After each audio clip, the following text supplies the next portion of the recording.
কারণগুলো হলো এই।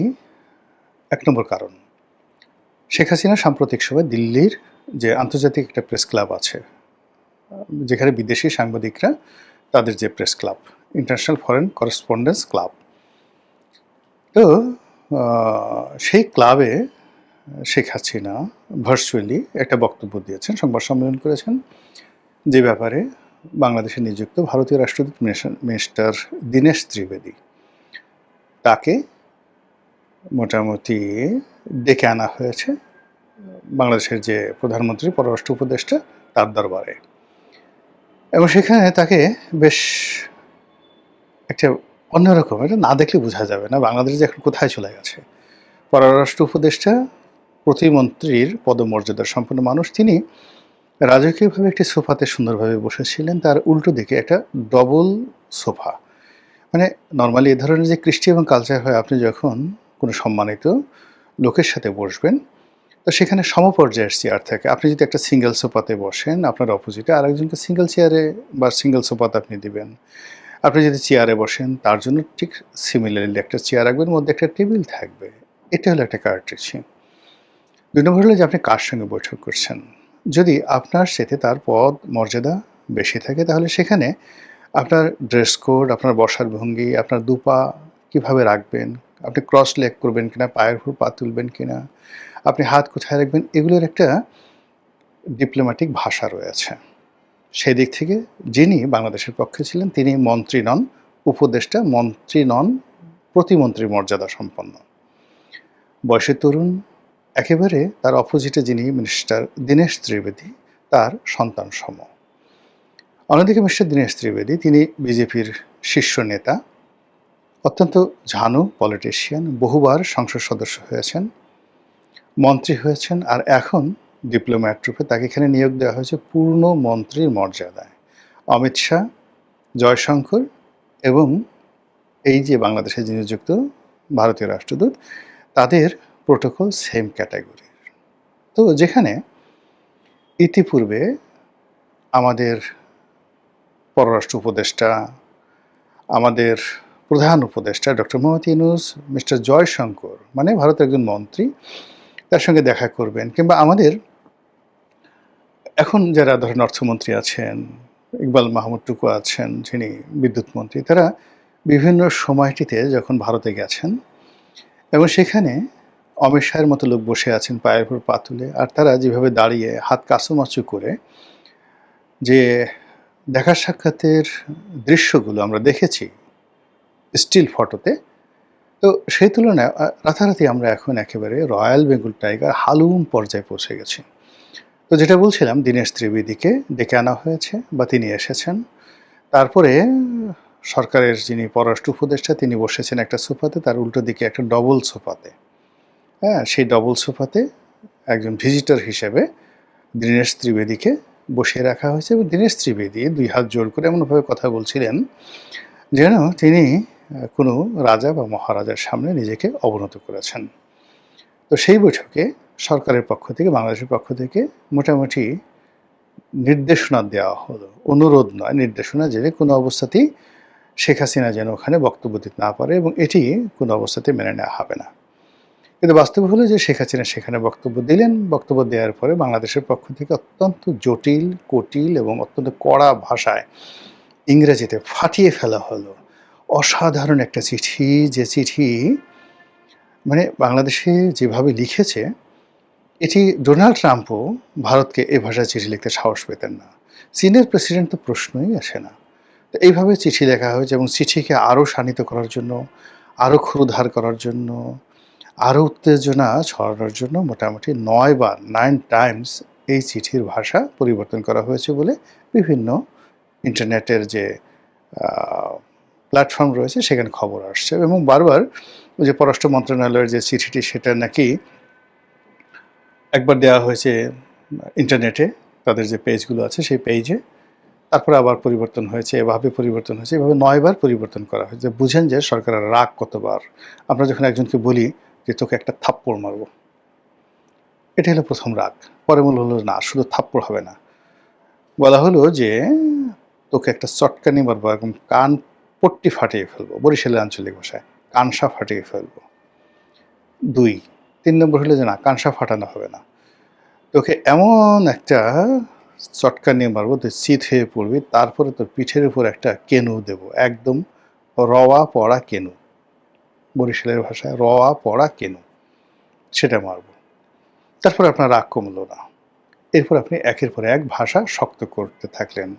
তো সেক্ষেত্রে আসলে ৯ বার পরিবর্তন করে কী ধরনের শব্দ সেখানে ব্যবহার করা হয়েছে, কেন করা হয়েছে, সেই জিনিসগুলো হয়তো যারা এক্সপার্ট ডিপ্লোম্যাট তারা বলতে পারবেন। কিন্তু আমার কাছে মনে হয়েছে যে বারবার শুধু বাংলাদেশের যে ক্রোধ, তার যে বিরক্তি, সেই বিরক্তিগুলো ভারতের কাছে প্রকাশ করা হয়েছে এবং ভারত সেটা পেয়েছে। পাওয়ার পরে ভারত যেটি বলেছে ভারতের পক্ষ থেকে সেটি হলো একদম প্রথম বাংলা ভাষায় যদি অনুবাদ করি, যে শেখ হাসিনা যে সেখানে বক্তব্য দিয়েছেন এ ব্যাপারে ভারত সরকারের আসলে কিছুই করার ছিল না।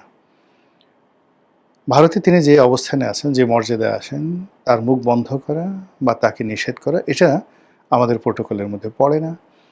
২ নম্বরের যে স্থানটিতে তিনি ভাষণ দিয়েছেন সেটি একটি স্বাধীন সার্বভৌম একটা প্রেস ক্লাব। তো সেখানে কোনো বাধ্যবাধকতা তৈরি করা, সেখানে কোনো নিষেধাজ্ঞা দেওয়া, এটি ভারতের যে বর্তমান সরকার সেই সরকারের বিধি বহির্ভূত, ক্ষমতা বহির্ভূত এবং এটি ভারত কখনো করে না। এই গেল এক। দ্বিতীয় তিনি বলেছেন, ভারতের যিনি মুখপাত্র তিনি বলেছেন যে এখানে যেটা হয়েছে সেটা হলো শেখ হাসিনা যে বক্তব্যগুলো দিয়েছেন সেটা ভারত আসলে সমর্থন করে না। বেশ ভালো কথা। কিন্তু এতে করে কিন্তু ভারতের উপর বাংলাদেশের রাগ কমেনি। এই মুহূর্তে সরকারকে যারা প্রমোট করছে, যারা পত্রপত্রিকা, তারা বারবার বলার চেষ্টা করছেন যে এই যে ভারত যে কাজটি করছে খুবই জঘন্য কাজ করেছে, খুবই মন্দ কাজ করছে। তারা শেখ হাসিনাকে ট্রাম্প কার্ড হিসেবে ব্যবহার করছে, বাংলাদেশের উপর একটা চাপ দেওয়ার চেষ্টা করছে এবং এভাবে যদি করতে থাকে কোনো অবস্থাতে বাংলাদেশের সঙ্গে ভারতের বন্ধুত্ব হবে না। স্বরাষ্ট্রমন্ত্রী তো ডাইরেক্ট বলে দিয়েছেন যে একদিকে শেখ হাসিনাকে ট্রাম্প হিসেবে ব্যবহার করবেন আর অন্যদিকে বাংলাদেশের সাথে বন্ধুত্ব করার চেষ্টা করবেন, এটা হবে না। ফলে এই বিষয়গুলো নিয়ে যখন বাক চলছে, বিতণ্ডা চলছে, তর্ক চলছে, বিতর্ক চলছে, এটার ভবিষ্যৎ কী হবে উই ডোন্ট নো, আমরা জানি না। কিন্তু আমাদের তো একটা আত্মতৃপ্তি পেতে হবে, মনে মনে একটা শান্তি পেতে হবে যে আসলে আমরা কিছু করতে পারি, উই ক্যান ডু সামথিং। তো সেক্ষেত্রে সরকারের যারা প্রমোটার রয়েছেন তারা ভাষা, পদ্য, গদ্য, ইংরেজি, বাংলা মিলিয়ে সরকারকে যেটি বলার চেষ্টা করছেন সেটি হলো যে যে চিঠি বাংলাদেশ থেকে গেছে এই চিঠি রীতিমতো দিল্লিতে কাঁপন তৈরি করে ফেলেছে। দিল্লিতে এখন যে কী অবস্থা, তারা এখন পারে তো শেখ হাসিনাকে সেখান থেকে বের করে দেয় এবং তারা দেবে। শেখ হাসিনাকে বলবে তুমি চলে যাও, তুমি তোমার নির্দেশে চলে যাও বা অন্য কোনো দেশে চলে যাও, তুমি দিল্লিতে বসে যে কাজগুলো করছো, বাংলাদেশে এখন যারা ক্ষমতায় আছেন আমরা তাদের সঙ্গে বিরোধ করব না, তারা আমাদের বন্ধু মানুষ। আর আমরা কি তাদের সঙ্গে বিরোধ করে পারবো? কখনোই পারবো না। এর আগে যখন তারা ক্ষমতায় ছিলেন ২০০১ থেকে ২০০৬ পর্যন্ত তাদের সঙ্গে আমাদের একটু সম্পর্কে টানাপোড়েনের কারণে আমাদের কী সর্বনাশ ঘটেছিল এটা আমাদের মনে নেই। মারাত্মক সর্বনাশ ঘটেছিল। এর আগে গত ২ বছর যাবৎ ডক্টর মোহাম্মদ ইউনূস আমাদেরকে যেভাবে ভয় দেখিয়েছেন, আমাদের প্রাণে পানি নেই, এই আমাদের সেভেন সিস্টার দখল করে নিয়ে যাবে, এই দিল্লি দখল করবে, এই কলকাতা দখল করবে, নানা রকম হুমকি ধামকিতে আমাদের একবার অমিত শাহ, একবার জয়শঙ্কর, আর একবার রাজনাথ সিং মানে তাদের প্রতিরক্ষা মন্ত্রী এবং দীনেশ মানে ওই তাদের যে সেনাপ্রধান এবং একই সঙ্গে অজিত দোভাল, এই মানুষগুলোর ঘুম হারাম। ডক্টর মোহাম্মদ ইউনূস ২ বছরে ঘুম হারাম করে দিয়েছে। তারা বারবার কলকাতা এসেছে, তারা বারবার আসাম গিয়েছে, ত্রিপুরা গিয়েছে এবং এখানে তারা নাকি এই বাংলাদেশের হামলা মোকাবেলা করার জন্য ক্যান্টনমেন্টে শক্তি বাড়িয়েছে, কামান স্থাপন করেছে, দূরপাল্লার ক্ষেপণাস্ত্র স্থাপন করেছে, সেখানে মিলিটারি বেইজে যে এয়ার ইনস্ট্রুমেন্টগুলো রয়েছে সেগুলো তারা বাড়িয়েছে। এতে করে তাদের হাজার হাজার কোটি ভারতীয় রুপি খরচ গেছে।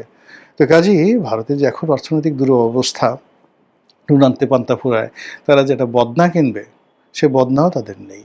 ফলে দেখেন তাদের ওই অনেক ছবি দেখা যাচ্ছে রেল লাইনের পাশে সেই অনেকে মলত্যাগ করছে, তাদের সেই বিএসএফ তারা কাপড় উঁচিয়ে পাশে বন্দুক রেখে নদী নালাতে তারা প্রাকৃতিক কর্ম সারছে, সেই ছবি আমরা দেখতে আসছি যে এই লোকগুলো করেটা কি, এদের তো পাশে একটা বদনা যদি থাকতো তাহলে তো আমরা একটু তৃপ্তি পেতাম যে অ্যাটলিস্ট ভারতের ইকোনমি এখন এমন অবস্থা হয়ে গেছে যে একটা বদনা কেনার মতো অবস্থা তাদের নেই, একটা টয়লেট বানানোর মতো অবস্থা তাদের নেই। তো সেখানে বাংলাদেশের মতো একটা রাষ্ট্রের সঙ্গে তারা এই মুহূর্তে যুদ্ধ করবে, প্রশ্নই আসে না। এবং তাও আবার শেখ হাসিনার জন্য, যিনি প্রায় ৮০-৮২ বছর তার বয়স হয়ে গেছে, ক্ষমতাচ্যুত হয়ে গেছেন, তার লোকজন সব দেশের বাইরে পালিয়ে আছে।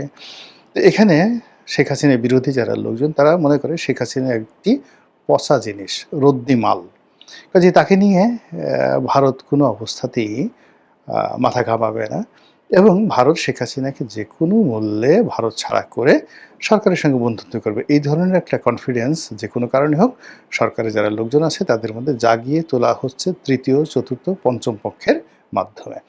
তো সেই কারণে কি হলো, আমরা এই বাংলাদেশে বসে আমরা দিল্লির খবর তো জানি না। দিল্লিতে আসলে কি হচ্ছে, কলকাতাতে কি হচ্ছে, ওখানে যারা দিল্লির কর্তা ব্যক্তি আছেন তারা আসলেই কি করতে পারেন, বাংলাদেশ নিয়ে কী চিন্তা ভাবনা করছেন আমরা কিচ্ছু জানি না। কিন্তু আমরা বাংলাদেশে বসে যা টের পাচ্ছি তা হলো সরকার এই মুহূর্তে অত্যন্ত শক্তিশালী।